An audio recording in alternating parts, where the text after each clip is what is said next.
for this really cool physics. You know, we saw a kilonova, we saw a gamma ray burst, we didn't see any extended emission for the one event that we've seen so far, but that's because we weren't looking. Maybe it was there, maybe it wasn't, we have no idea.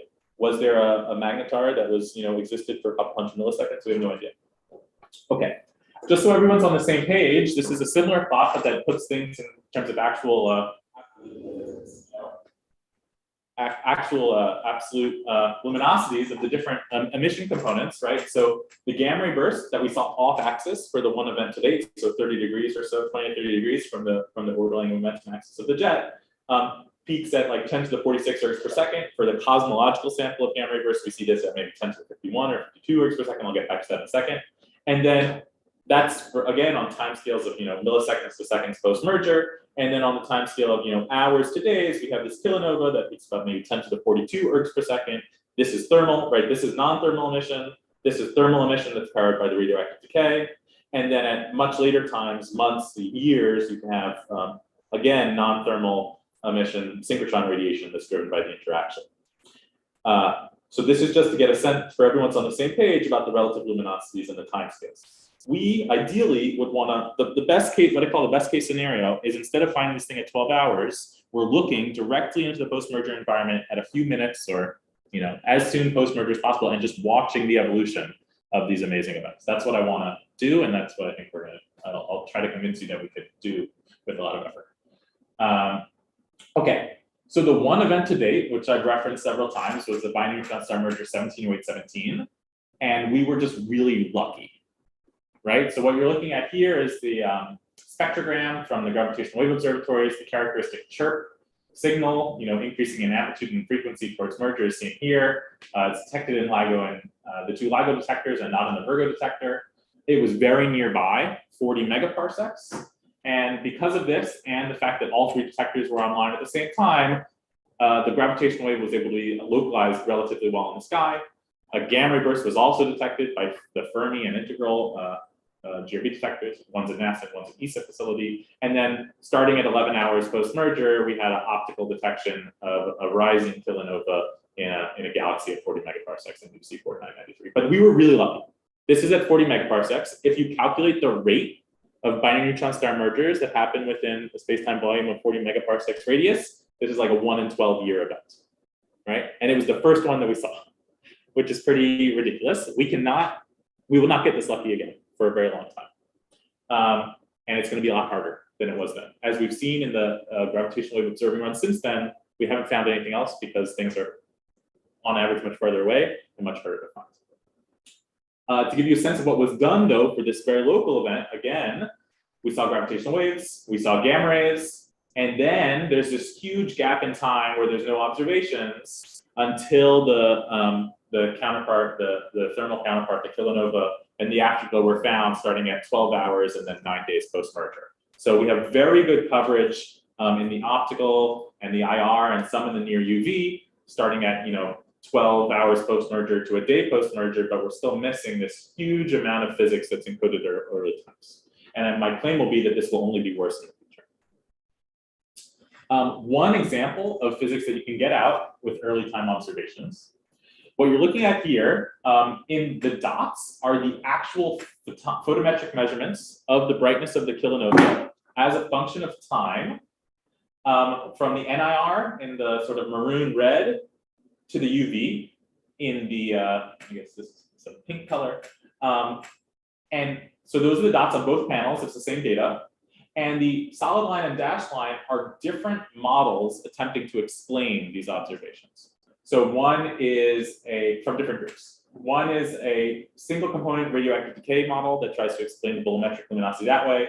There's another one that has multiple components that combines the radioactive decay of the R process elements with shock cooling. There's another single component model that looks different, and another shock cooling only model that looks different. These are just 4 random models that were chosen. There are many models. And what you see, and to be clear, we have no idea which one of these is right. Because what you see is that for most of the data, the models are degenerate, right? At late times, all of the models agree on the evolution.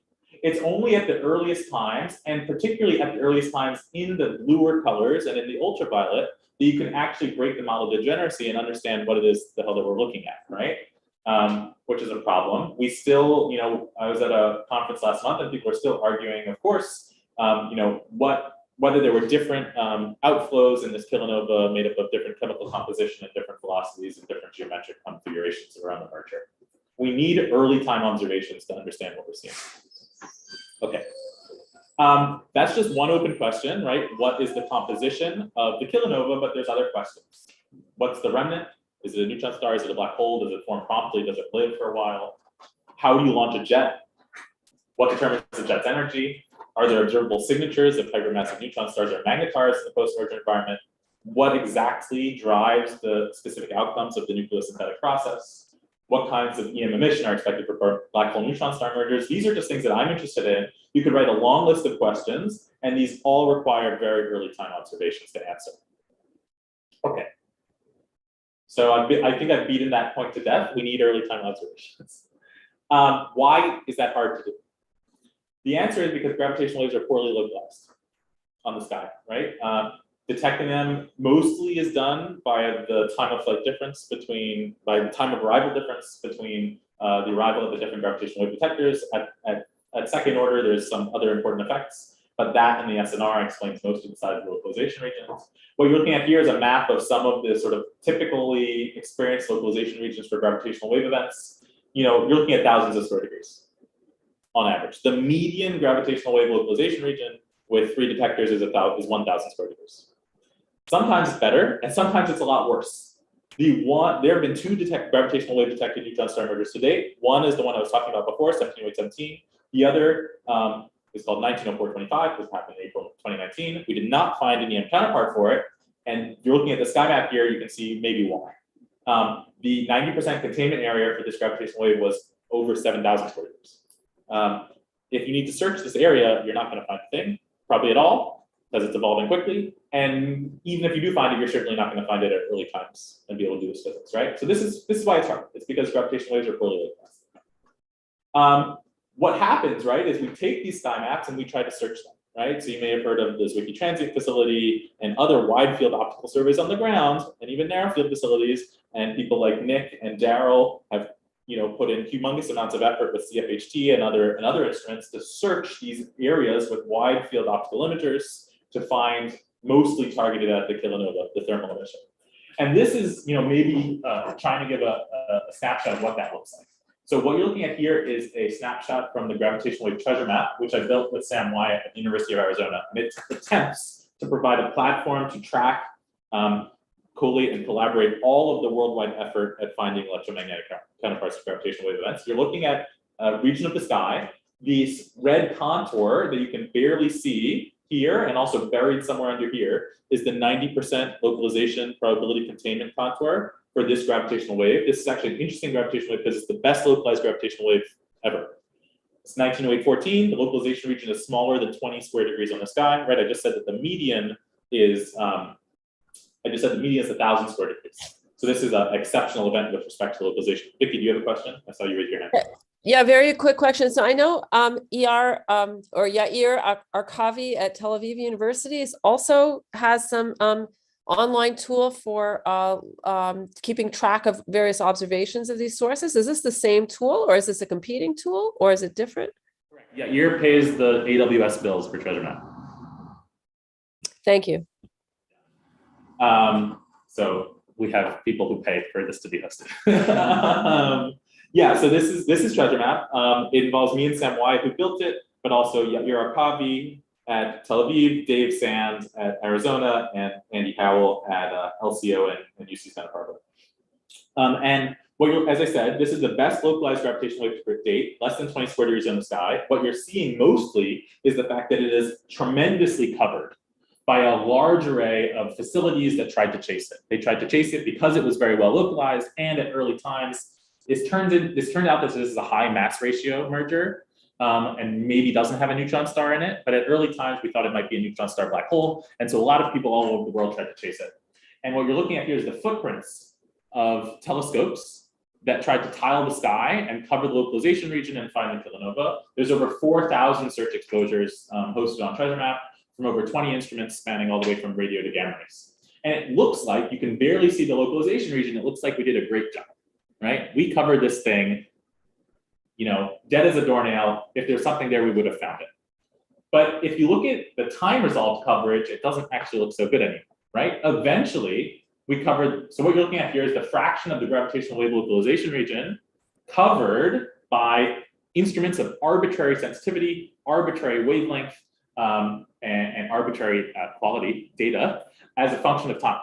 And you see that eventually we got very good coverage, which makes sense. It looks like you can't even see the localization region here. It's so well covered, but it took a while, right? It took many days, actually, if you don't include the Zwicky transient facility, and I'll add it into the plot in a second, to cover the majority of this. And that's a problem because if there's something at early times there, we would have missed it, for sure. Even for this localization region that is literally 50 times smaller than the median one, right? Even in this best case gravitational wave localization. So let's add this Zwicky transient facility back in.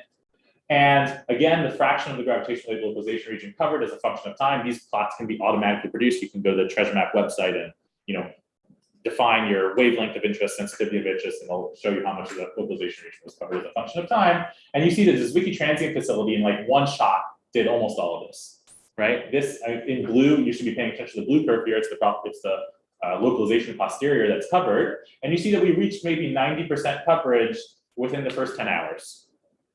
But that's just within the first 10 hours. Remember, there's all this really interesting physics at less than an hour post-merger. And even for this best case, we missed this. Even though it was only 20 square degrees on the sky, even though it was really exciting, maybe neutron star black hole merger, everyone tried super hard, and including me, and we still didn't do very good. And this is, at arbitrary depth. If you make a depth cut on this and only include things that observations that reach sensitivities that are actually reasonable, that we would reasonably expect to see something, like the stuff that Nick did with CFHT, it looks much worse than this in terms of what we were able to do. I was talking before about the ultraviolet. This is the same plot, but for the UV only. The same fraction of the localization region that was covered as a function of time post-merger in the ultraviolet. And we eventually reached maybe 70% coverage, but it took, what is this, like 4 days, right? So very slow. And because a lot of the EM phenomenology in the early times is hot, it's naturally UV bright, and this is a good place to search. And these localization regions, even if they're only tens of square degrees, are just very hard to search. And if we want to find things at very early times, it's just never going to be fast enough. Also, the kilonova itself, if we go back here, right, the kilonova you can't see it immediately, right? It's powered by the radioactive decay of the heavy R process elements. It takes hours to rise, right? So if you want to watch the rise of the kilonova, you can't expect to do that by searching for the kilonova, right? You have to search for something earlier so you can be on target and watch the rise of the kilonova, and it's this very early time rise that encodes a lot of the most interesting physics. And yeah, by the way, feel free to interrupt me at any time if you have questions. So my point here is that, like, even in this best case, and even in this best localization scenario, and we shouldn't expect localizations this small in the future regularly at all, we still, these wide field searches, searching for the kilonova or anything in terms of wide field optical imaging or just searching the sky, are just too slow to find the early time phenomenology and early time emissions that we really want to find, okay? In addition, a separate point, right now that's because the localization regions are too big, right? The kilonova is still bright enough to find in the local universe. But the next generation of gravitational wave detectors, like Cosmic Explorer and Einstein Telescope, right? So these are like 10 to 30 kilometer scale interferometers that they're trying to raise money for right now to build sometime in the next 15 years. These will detect binary neutron star mergers out to cosmological distances, right? LIGO right now is detecting binary neutron star mergers out to a couple hundred megaparsecs. These will be detecting binary neutron star mergers out to Z of 2 or 3. The kilonova, as I said, peaks at 10 to the 42 ergs per second. It is intrinsically too faint to find at these cosmological distances. What you're looking at here on the left is the fraction of kilonova events detectable by Vera Rubin Observatory as a function of distance under various different assumptions for how much of the Vera Rubin time you dedicate to it. And you see that even if you dedicate basically all of the Vera Rubin Observatory's time to following up gravitational wave detected by neutron star mergers in the next generation, you cannot reach the median distance of detected by neutron star mergers. because the kilonova is just intrinsically too faint, right? Then the problem doesn't become that the localization regions are too large. It's just the thing that you're looking for is too faint to find.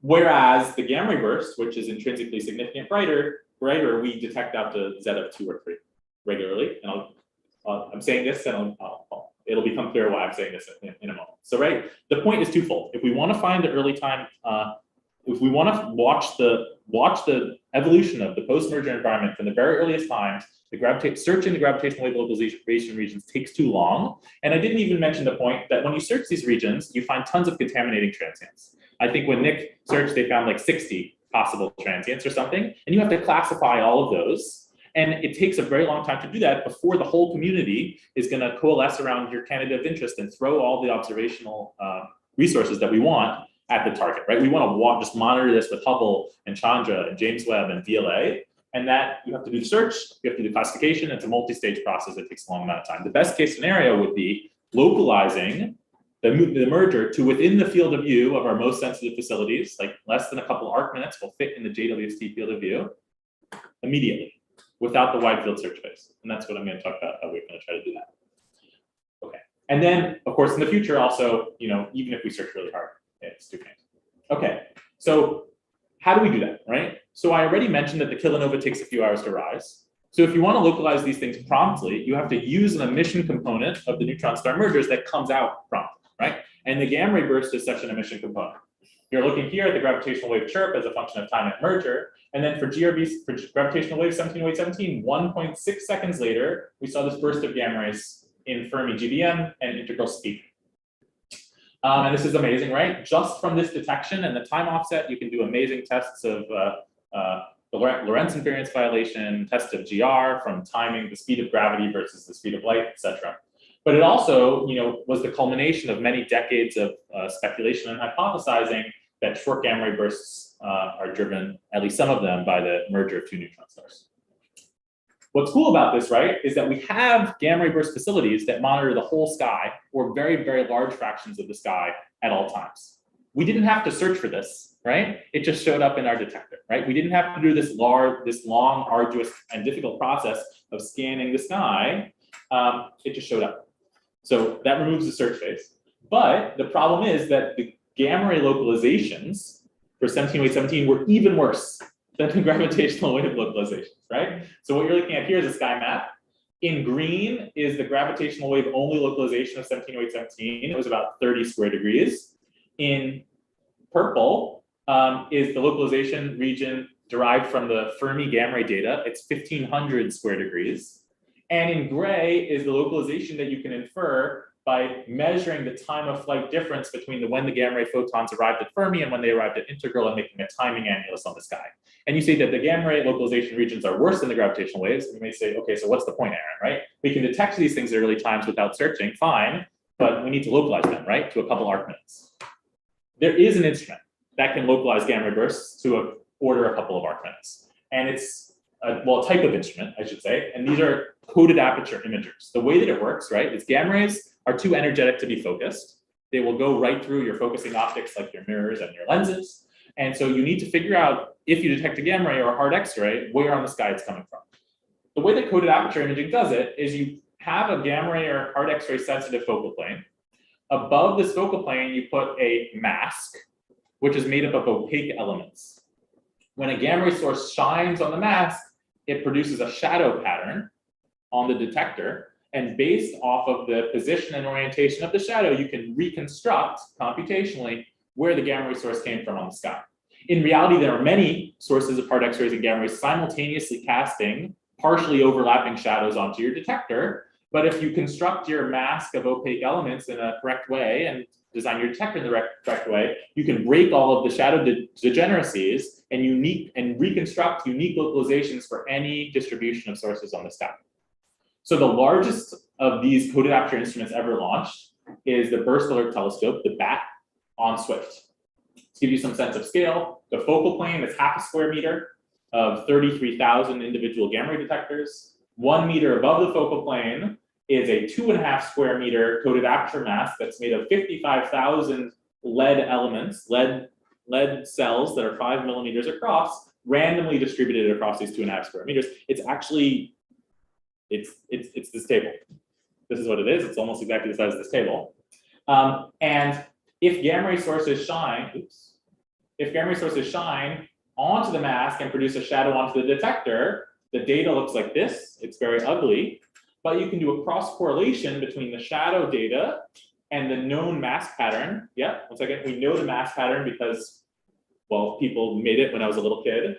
And doing a cross correlation, which is really a complex multiplication in Fourier space, we can reconstruct the sky image. Another way to think about this instrument is 55,000 overlapping pinhole cameras. Yeah, what's up? Is there a reason why the pattern must be flat on top of the detector? In principle, no.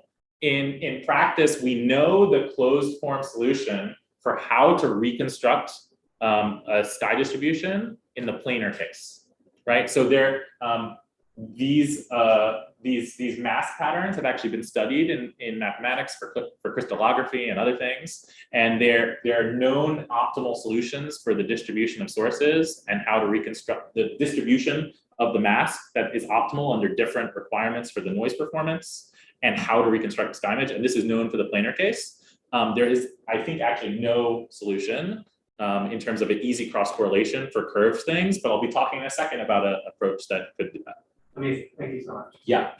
Okay, so using this instrument, you can localize gamma ray bursts to order 1 to 3 arcminutes within 10 seconds of the burst if it falls into the about 2 steradian coded field of view of 1/6 of the sky. And that field of view basically is set, you can understand, by the maximum off boresight angle that a gamma ray source can be and still shine through the mask and project a shadow onto the detector, right? Like this. Okay, so this happens on board. Swift has been doing this for 18 years. And it localized between 80 and 100 gamma ray bursts to arcminute precision at a couple seconds post emission on board. This is great. Intrinsically, also, the burst alert telescope, the BAT, is the most sensitive gamma ray burst detector ever launched. It is a huge detector area of 2,500 square centimeters. It counts individual photons and tags them with the time of arrival that has relative precision of 100 microseconds, the energy, measured energy of each photon between 15 and 500 kiloelectron volts, and the position of that photon on this large detector plane. Okay? If you had this data, you could do the most sensitive searches for gamma ray bursts, which is awesome. And simulations show that we could detect a 17817-like gamma ray burst out to over 100 megaparsecs, a little bit more, which is almost twice as far as any other instrument. So you might say, why didn't we detect it then for 17817? And the answer is we got really unlucky and we were on the wrong side of the Earth, right? So in low Earth orbit, if you have a satellite in low Earth orbit, at any given time, 30% of the sky is blocked by the big fat Earth sitting in front of you. And we got super unlucky. But that's interesting. And it's also very important that it's the most sensitive, that to have a lot of sensitivity, because if you look at the gamma ray luminosity and energy produced for 170817, here you're seeing the distribution of cosmological gamma ray bursts as a function of redshift and their isotropic equivalent energy. You see there's this large distribution that spans like maybe 10 to the 50 to 10 to the 54 ergs for the short GRBs. Most of them are about 10 to the 51 ergs. 170817 was underluminous by a factor of 10,000 compared to the cosmological sample. It was a very unique gamma ray burst, and we think that's because we saw it off the axis. We weren't looking directly down the jet. We were looking at it off axis, and the only reason we know that, right, is because we also detected the gravitational waves from it and can infer from that and the evolution of the afterglow, the inclination. Arcminute scale localization is unique to identify a host galaxy in the local universe, and then you can do standard siren, measure the redshift and do standard siren, even if you never follow it up and never find an afterglow or right? So the idea is we want to use an instrument like this to detect the gamma ray burst at a couple seconds post-merger, provide an arcminute scale localization, bypass the need to do wide field searches, and just slew James Webb on target immediately. Because the near cam field of view is 2 arcminutes wide. That's the idea. That's the dream. Cool. And then, profit, amazing physics, watch the evolution of the post-merger environment. The problem is that this data that's required to do this, right, which is each photon, the so-called event data, each photon, or really each count, they're not all photons, there's noise in there. that's tagged with the time of arrival, the energy, and where in the detector plane it lands, it is not a data product that Swift was designed to send to the ground. That's because the Swift mission was designed to promptly identify these things on board. And the effective area is so large in terms of the number of gamma rays that it's recording per second. The onboard recorders are small because the thing was designed in the 1990s. And the bandwidth of our antenna is small, that we cannot actually bring down all of this data to the ground to do sensitive offline searches, right? Even in low latency, right? As I said, there are onboard triggers that run and find many gamma ray bursts on board the spacecraft. But because 170817 is so faint, we really want to dig deep into the data and dig deep into the noise and find these faintest gamma ray bursts, right? We cannot rely on what's running on board Swift because it's running on a Pentium processor from 1992.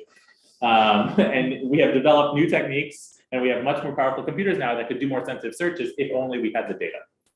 What's lucky is that despite the fact that the data doesn't come to the ground, there is a ring buffer on board the spacecraft that stores the data for a short amount of time. This is comparable to the baseband buffer in CHIME or your other radio telescope, right? And it stores between 20 and 30 minutes of photon counting data before it gets overwritten. If you could get a command to the spacecraft saying, a gravitational wave was just detected, save this data out of the ring buffer and send it down to the ground to me immediately, then you could hit it with sensitive analyses and find the gamma burst, localize it to arcminutes, and do everything that we want. But as of a few years ago, this was impossible because the fastest response space telescope commanding ever for on-demand was about 2 to 4 hours, right? And we need to get it fast enough before the data is deleted out of the ring buffer. And another impact of this was that basically for 15 years, we relied only on the onboard real-time analyses to find gamma ray bursts. Swift is the only facility that provides gamma ray bursts with localizations good enough to find the afterglow and therefore the redshift. So if you were interested in things like what is the cosmological evolution of the gamma ray rate or things like this, you had to rely on an unknown onboard triggering selection function because we didn't have the data on the ground to study the selection function, and we don't know what the trigger algorithms are. Cool. So we worked a lot. We were like, okay, we got really interested in this idea. What if we could get this data? And so we built something called Guano. I don't know how to remove this. Track it. Yeah, but there's still this thing. H. Yeah. Okay, whatever. It says Gamma Ray Urgent Archiver for Novel Opportunities, or Guano. And it's called Guano because we dump the bat. So what it does is it's a fully autonomous spacecraft commanding pipeline that runs by itself and commands the spacecraft in low latency with no humans in the loop fast enough to save this data out of the ring buffer and bring it down to the ground for very sensitive searches. And we want to mine the white gold of the Guano to find amazing astrophysics. This was the first ever fully autonomous and on-demand commanding of a space telescope. And we've actually now, Guano has been integrated into the full Swift mission architecture and is used to run the whole mission, not just for dumping the bat data. And what you see here is that you're looking at the delay time. This is how soon after the T0 of the astrophysical event, we get the command to the spacecraft.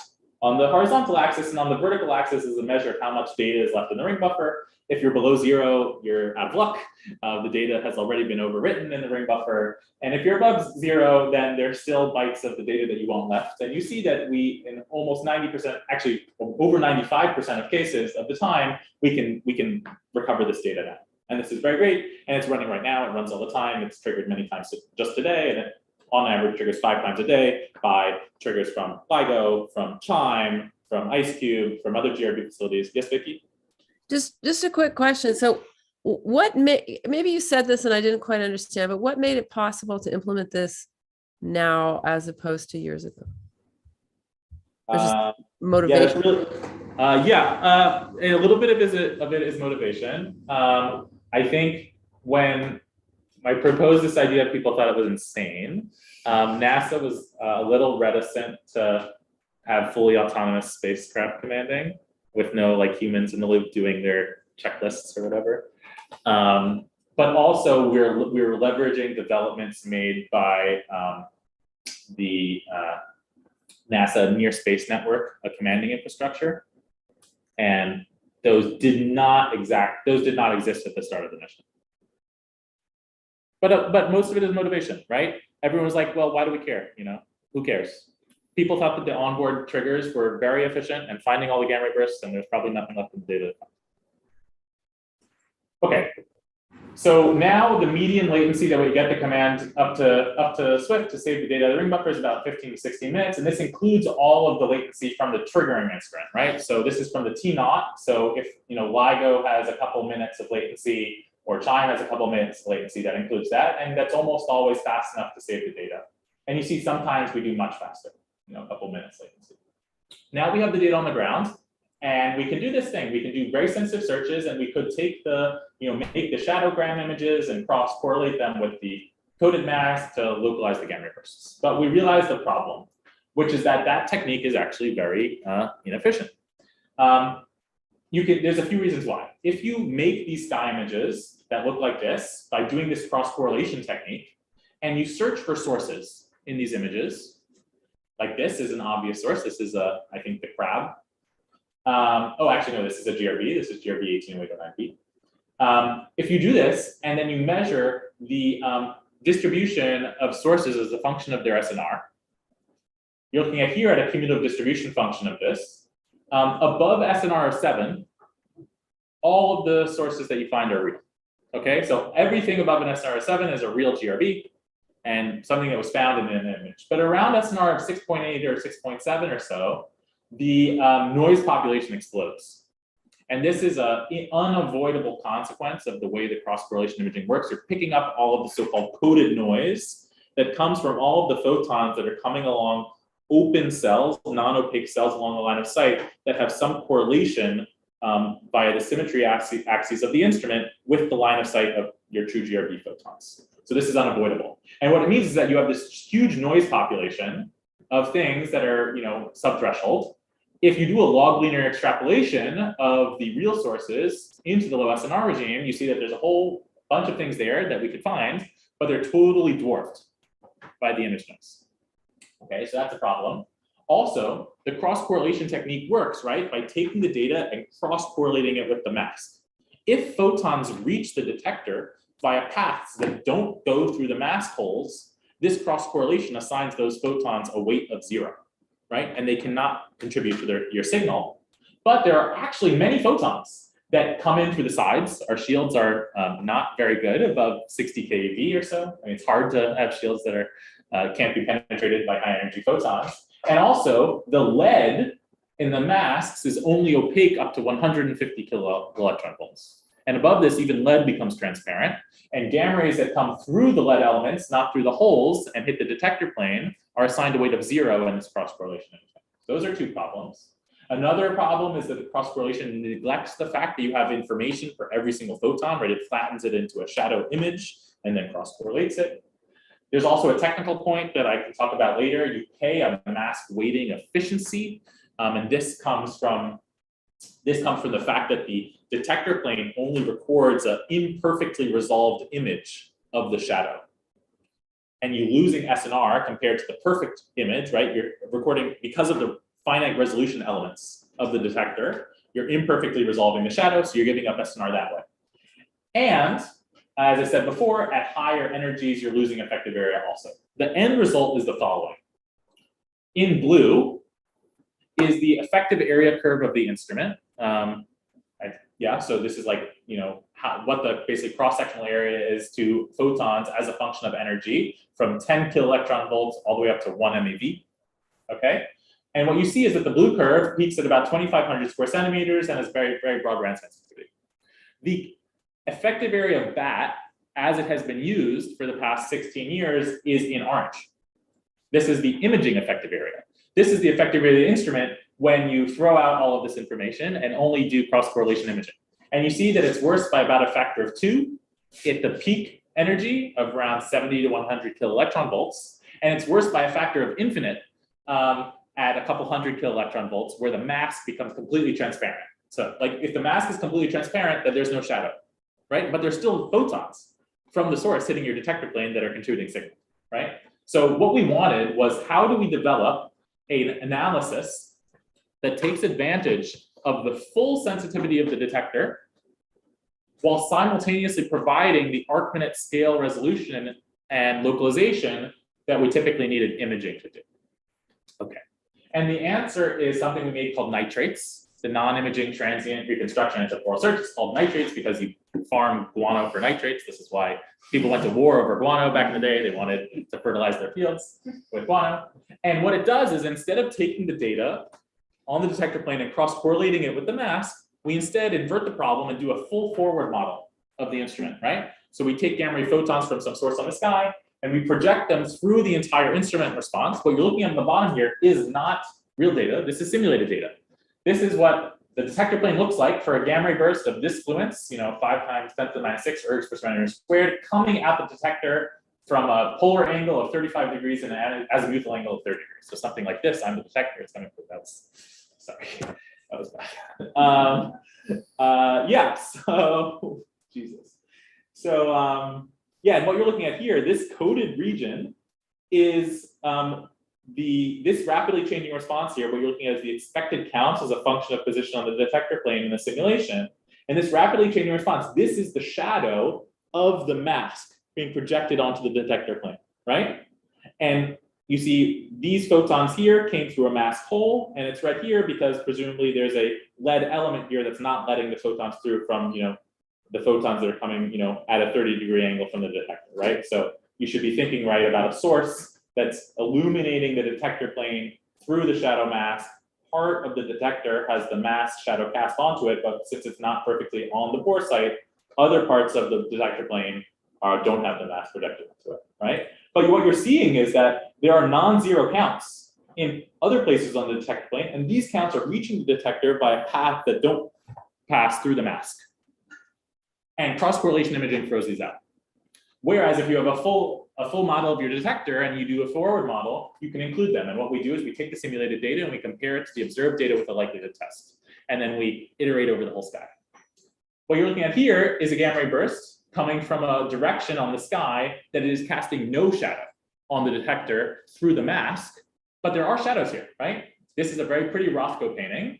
And these are the shadows of parts of the spacecraft that are variously opaque to hard X-rays and gamma rays that are casting onto the detector. And you can use these structures like the reaction wheel shadow through the bottom of the spacecraft or the solar panels or whatever to reconstruct the incoming position and energy characteristics of your gamma ray burst, right? You can't get an arcminute scale localization for these. The arcminute scale localization is encoded in this rapidly changing response, but you can detect them, right? So you no longer have this defined field of view. Your field of view now is just a place where you can arcminute localized, and this is 1/6 of the sky, but you can still detect gamma ray bursts coming from other places.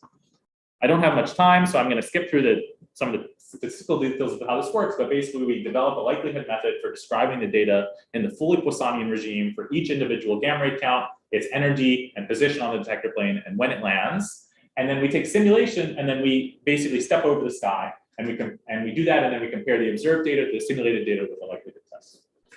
We model the background too, right? There are many sources that hit the detector that are not coming from gamma ray bursts. They come from the cosmic X-ray background. They come from the fact that the Earth actually has non-trivial albedo reflectivity in the gamma rays.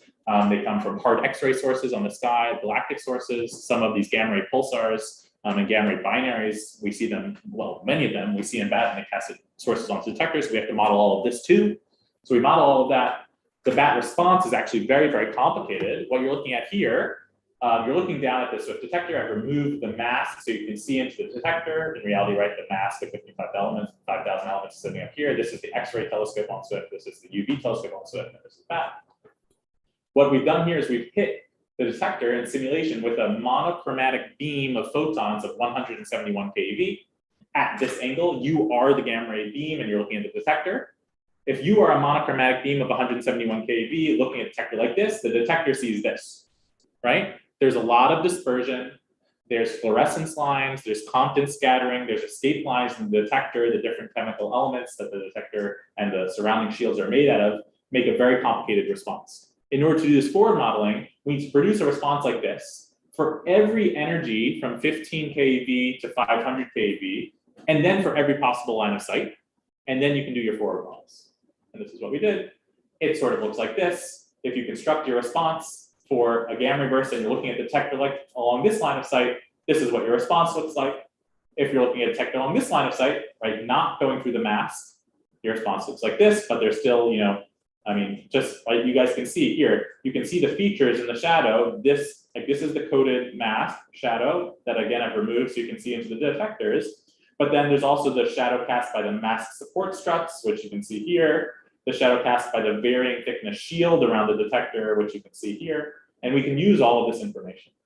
And likewise, even if you don't have a coded response, we can use the information coming that's cast on the detector in these shadows. So basically, we're doing the dark arts by using shadow. We formalize a likelihood ratio test statistic, whereby we compare the simulated data to the observed data. And then the parameter space is huge, so we have to cut it down. So we do a lot of seeding stages. This search, we search on time scales from 0.1 seconds all the way up to 16 seconds in a 40-second window around the time of interest, whether it's a fast radio burst or gravitational waves or something like that. And then we grid up the sky. We simulate a GRB coming from every position on the sky and many GRBs with different prior assumptions on the intrinsic spectral parameters describing the gamma ray burst. And we simulate all of these onto the detector. And then we look at the observed data and we compare them with the likelihood test and we find the maximum likelihood.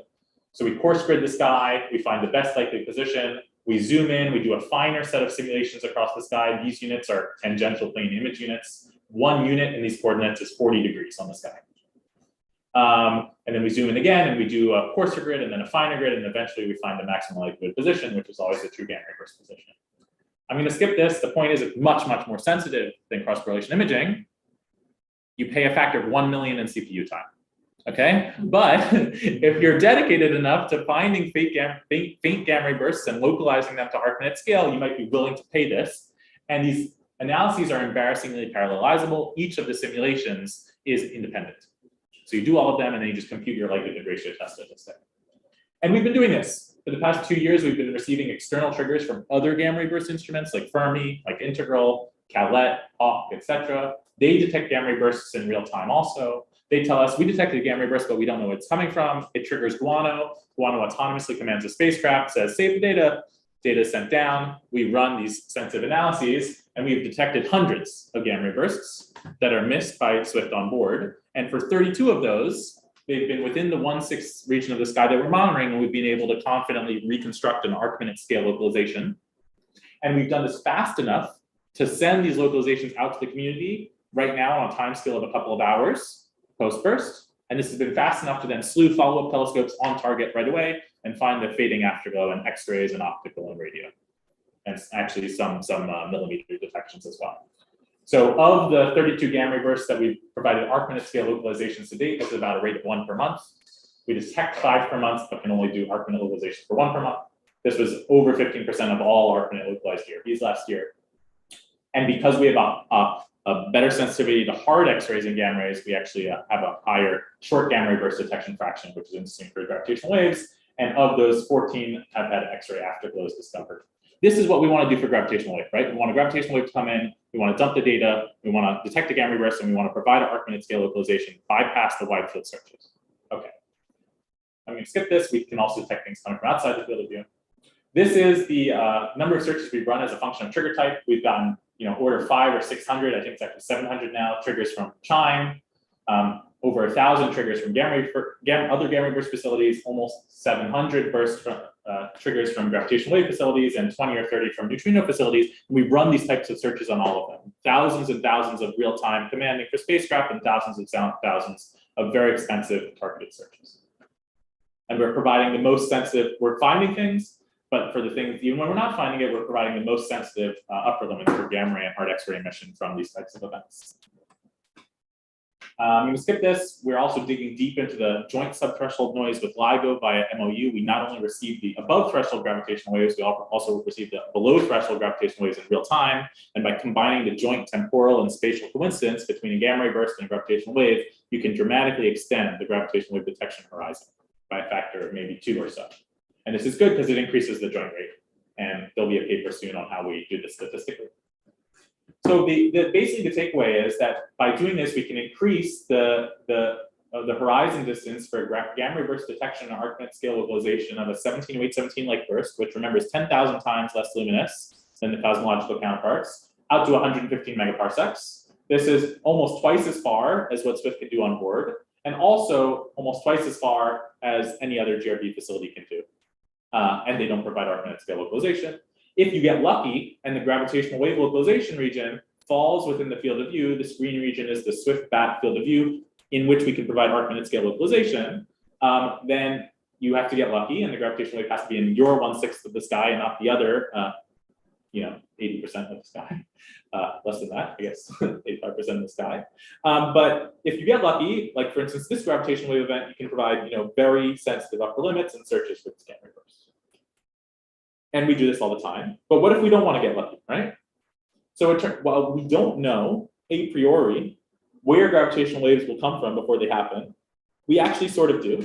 And this is because gravitational wave detectors are not isotropic instruments. They're antennae, and they have lobes. At any given time, a gravitational wave detector interferometer is much more sensitive to gravitational waves propagating down orthogonally compared to the arms of the interferometer or straight up. Since the interferometers that are most sensitive are in North America, this means at any given instant, we are most sensitive to gravitational waves coming from zenith above North America or zenith above the antipode in the southern Indian Ocean, right? And much less sensitive to gravitational waves that are propagating close to the plane of the interferometer arms. While the Earth spins, this averages out over the sky along daytime periods. But since we're interested in things that come out at the same time as gravitational waves, prompt emission within a couple seconds, it means at any given instant, you're much more likely to detect a gravitational wave coming from above North America or above the Indian Ocean than anywhere else in the sky. And what you can do is you can systematically bias the scheduling of the Swift spacecraft to put the BAT field of view on the right spot of the sky as a function of time and increase your joint detection rate with smart scheduling. And doing this, we can increase the joint detection rate from 1/6 of all events, luckily falling within our field of view, to 1/4 of all events. But what if you want to be even more aggressive, right? I happen to think that providing an arcminute scale localization to a neutron star merger at a couple seconds or a couple minutes or even an hour post-merger is worth a lot of effort because of all the amazing physics that we will be able to access when we slew our much more sensitive telescopes on target. So the gravitational wave detectors are now sensitive enough to actually detect neutron star mergers before they merge, right? The 1708-17 merger it was detectable in the gravitational wave detectors for 100 seconds before merger, completing many thousands of cycles before the neutron stars actually hit each other.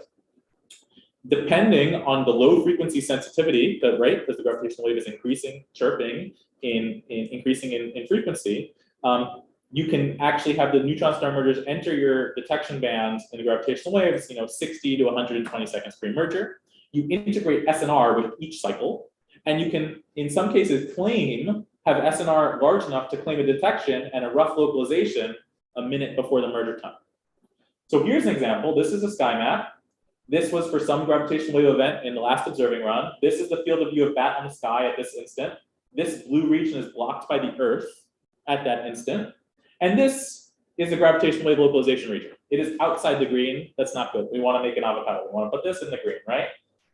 Can we do that? The question is, if 30 to 60 seconds before the merger, LIGO says, hey, there's a neutron star merger coming. It's going to happen somewhere over there. Can we rapidly torque the spacecraft across the sky to put the localization region in the BAT field of view such that by T0, by merger time, we can have it in the field of view and provide arcminute scale localization? And the answer is we could try really, really hard and maybe get lucky, right? So what you're looking at is a simulation. Again, this is a sky map. The colors are the amount, the sky pixels are color coded by the amount of time in seconds it would take to get any given sky pixel into the BAT field of view, okay? And what you're seeing is that, about 1/6 of the sky is already in the BAT field of view. A good portion of the sky is blocked by the Earth, and it takes a couple thousand seconds for the Earth to move relative to the spacecraft in low Earth orbit. But there's a large fraction of the sky that within 100 seconds or so, you could slew the spacecraft and get into the field of view and provide arcminute scale localizations, okay? And then we do these simulations over many thousands of orientations of the Earth and the Moon and the Sun and the spacecraft and various other constraints. And what we see is, on the y-axis here, the fraction of the sky that can be covered by BAT as a function of the slew time, as a function of the early warning time that we need. And we see that with 150 seconds early warning, we can cover any point on the unocculted sky, right? So we can correct for the fact that that coded field of view only covers 1/6 of the sky and get any source in the field of view. The problem right now is that the gravitational wave detectors their low frequency sensitivity sets the early warning negative latency. And right now they're really only sensitive enough to provide, in the best case, 50 to 60 seconds early warning. But even with 50 to 60 seconds, we can double the amount of sky that we can cover with the bad field of view and double the rate of joint GRB gravitational wave co-detections with arcminute scale localization. And we're going to try really, really hard to do this in the next observing run. The rates don't look great in the next observing run. There's only going to be a couple neutron star mergers detected, period. And then you need them to be high enough SNR and close enough to be detected in an early warning. But in the future, in the next observing runs, what you're looking at here is the number of detections per year as a function of time before merger in seconds. In 05, we can expect at least one binary neutron star detected before merger, 100 seconds before merger, and many tens, 10 or 30 seconds before merger. And then in the early 2030s, the sort of 2.5 generation upgraded gravitational wave detection, we're looking at hundreds, right? So the point is, the yields that we could get in terms of accessing the very early time phenomenology in the post-merger environment, all of this rich physics, we cannot find if we have to search these localization regions slowly. It's just not going to happen, right? You need to provide a prompt arcminute scale localization, bypass the search phase, and just observe immediately with Chandra or Hubble or James Webb. And for the next generation of gravitational wave detectors, the neutron star mergers will just be too far to even find the kilonova, even if you could search quickly. And in both cases, the gamma ray burst, since it comes out promptly, and for cosmological things that are on axis is extremely bright, is the best way to find these things and find them quickly enough and localizing them quickly enough to study the nature of the post-merger remnant and the neutron star equation state and a lot of other interesting physics. That's what I have to say.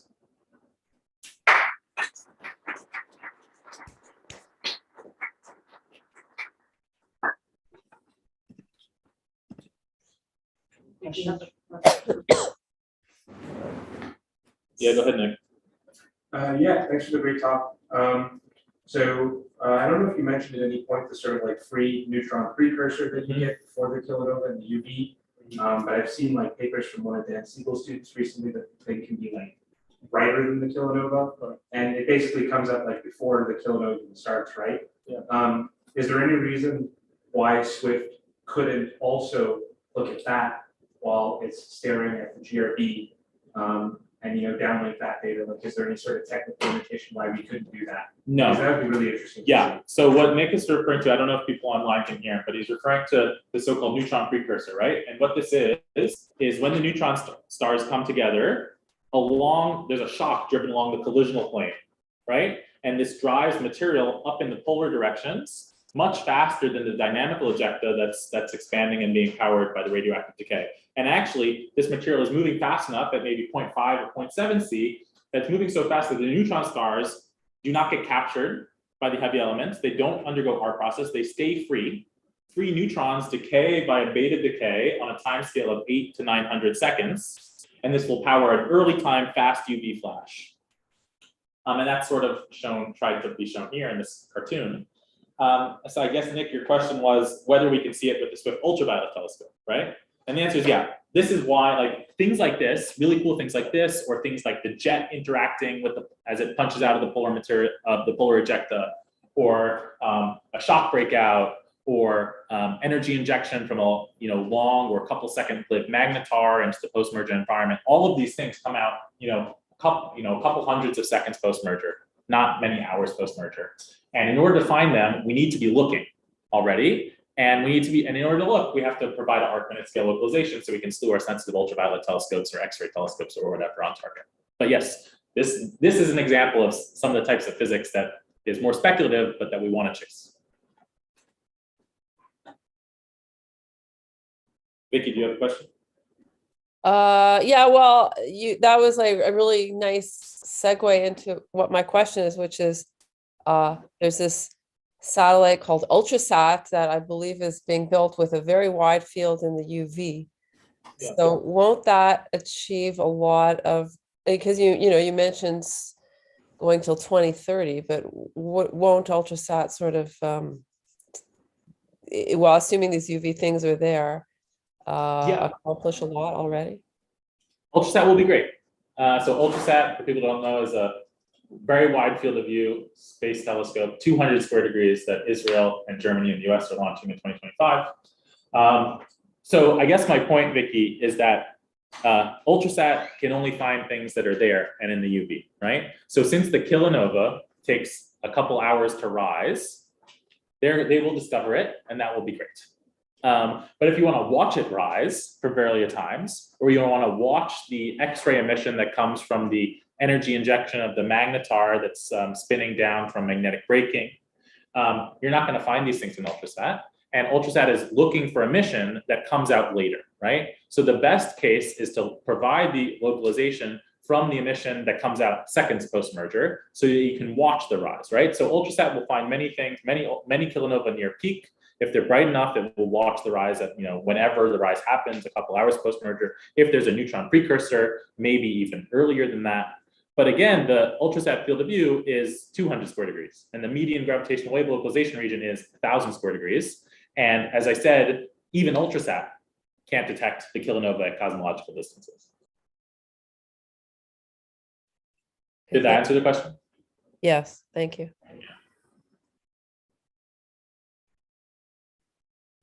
Oh yeah, go ahead. I just have a question about the Guado neutrino follow-up. So is this a search for GRB-like bursts, and how dependent is the search pipeline on having your signal look like a GRB and your signal coming from? And you said as well that you incorporate background modeling of node sources.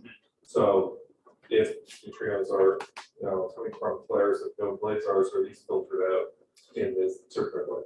This is a fantastic question. So for those people online, if you didn't hear it, the question is about the searches we're doing for gamma ray bursts coincident with neutrinos and how they work and whether we're missing things. The answer is yes. We are looking for gamma ray burst like emission. If this is coming from, we don't model cosmological sources because none of these are bright enough, cosmological hard X-ray and gamma ray sources, because none of these are bright enough to deposit sufficient counts on the detector in a couple of seconds for it to matter for the background modeling. So if there is a blazar producing it and it's producing gamma ray emission that has variability timescales up to tens of seconds, we will find it. That being said, the forward models depend on a prior space of spectral parameters that we have tuned for gamma ray bursts, in particular short gamma ray bursts as counterparts to gravitational waves. This is, for instance, also probably suboptimal for the fast radio bursts, which we should be using maybe a magnetar-like spectrum or something, but it's not intrinsic. I mean, we've done this just because the focus of this work, when we developed all of it, was gravitational wave GRB counterparts. But the search, you just put a new spectral prior in and you can rerun it. And well, I won't say it's easy, but it's doable. We're trying to make it easier. The code is very messy at the moment. But so right now, the automatic search, what I'm showing here is the list of automatic searches that we've run, and these are all looking for GRB-like emission. But if you have a model that you want to give us or use yourself that describes a magnetar-like SGR spectrum or a blazar spectrum or some multi-component blazar flaring model, we could put that in and do the same analysis again. Did that answer your question? Yeah. So if you have a persistent source within the buffer period, yes, right? Like what's that sensitivity within that whole buffer period to it? 200 seconds. Yeah. It's about 5 times 10 to the minus 9 hertz per centimeter squared. Is that a useful number? Is that useful units? Yeah, hertz is the flux is centimeter squared.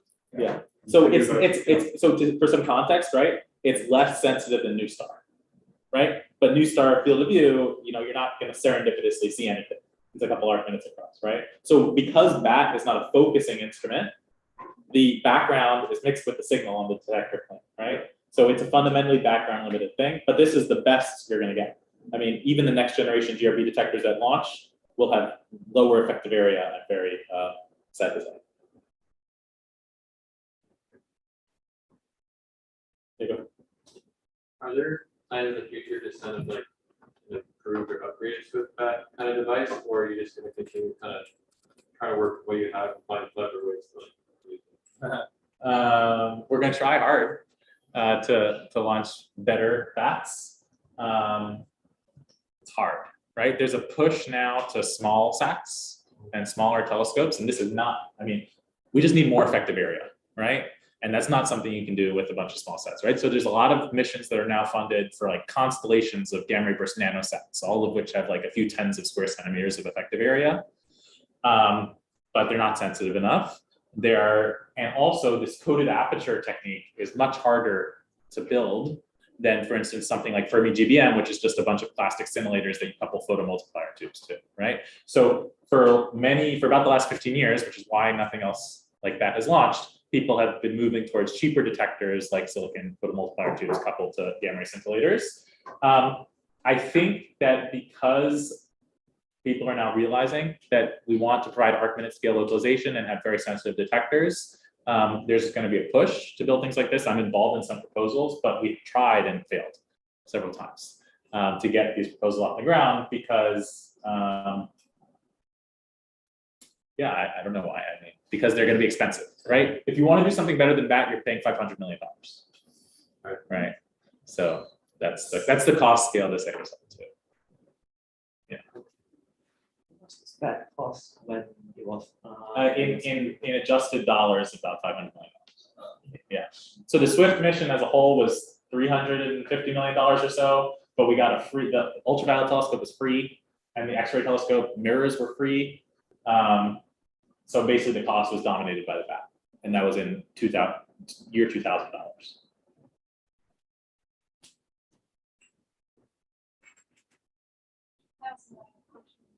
So I guess even if you got really quick and well-localized signal from the GRB, say in the first less than an hour, do you expect that James Webb or Hubble or Chandra will then be able to receive that localization and point onto target in that first couple of hours that you? No, they refused to, right? Okay. So yeah.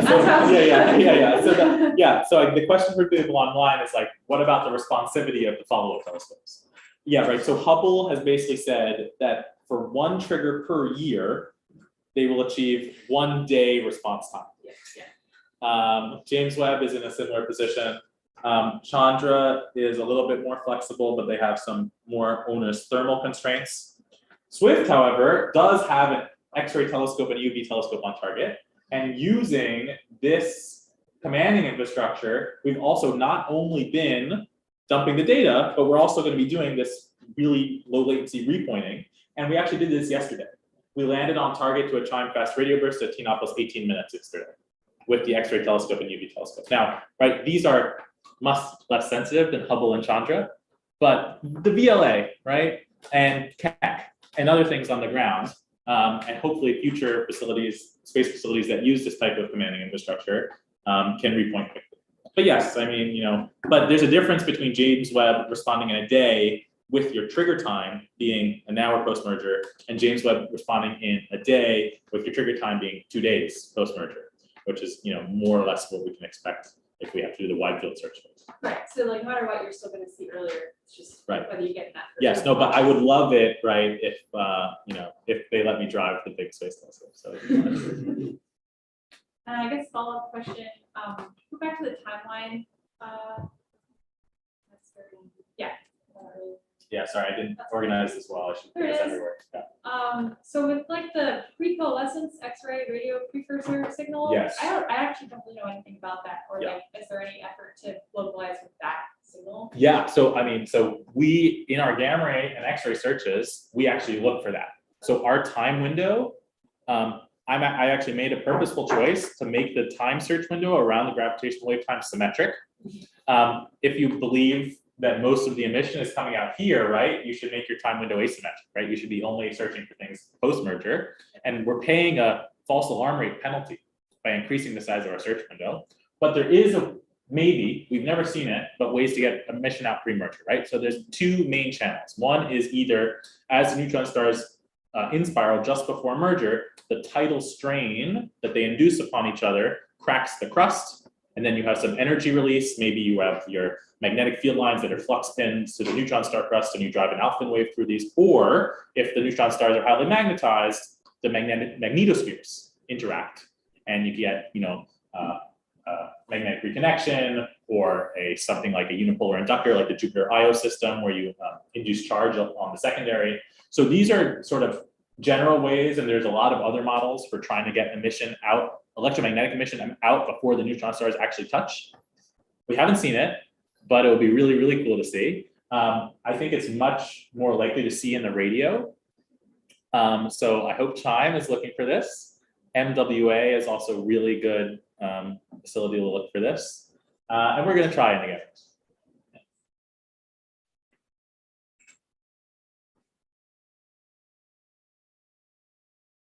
Question from the audience? Question from Any more questions online? Okay, great. Thanks again, Aaron. This was great.